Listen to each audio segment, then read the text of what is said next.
Mga ka-A to Z, kung mas mababa ang konsumo sa kuryente ng maraming kabahayan itong nagdaang buwan dahil sa mas malamig na panahon, maghanda na po dahil inanunsyo ng Meralco na may dagdag singil ngayong February billing. At kahit wala pang ang tag-init, abiso pa ng Meralco, asahan ng masusundan pa ang pagtaas na ito sa mga darating na buwan.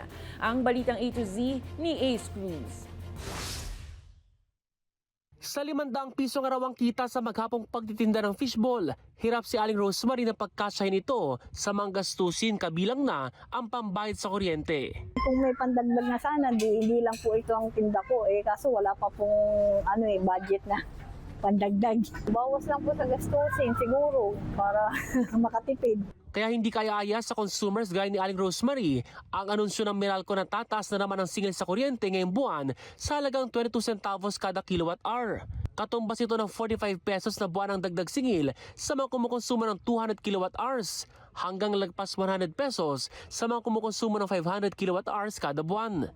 Paliwanag ng Meralco dahil ito sa mataas na transmission at universal charges. Na nagtaas ng almost 8 centavos or 7.7 centavos per kilowatt hour. Dahil po dyan nahila ho yung taxes, kaya nagkaroon din ho ng increase. Pero simula pa lang ito.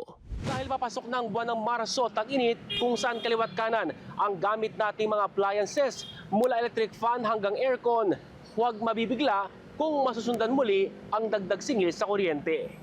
Paliwanag ng Meralco, dahil sa mataas na demand sa kuryente, gagalaw din nila ang presyohan nito sa wholesale electricity spot market. So this puts pressure sa pangkahalatan, sa demand situation.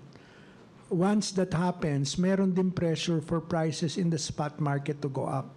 Kasi ang paggalaw naman yan is simply supply and demand.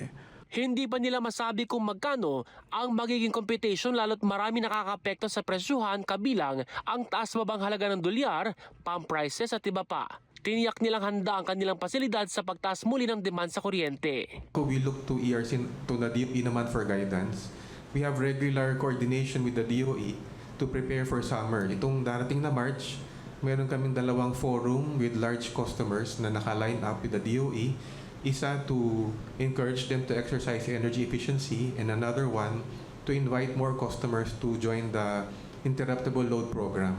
Bukod sa gastusin sa kuryente, unang sumalubong sa mga motoristang dagdag singil sa produktong petrolyo na piso sa kada litro ng diesel at kapwa 60 centavos sa kada litro ng gasolina at kerosene. Paliwanag ng Department of Energy, bunsod pa rin ito ng tensyon sa Middle East at iba pang geopolitical issues. Para sa Balitang A to Z, Ace Cruz.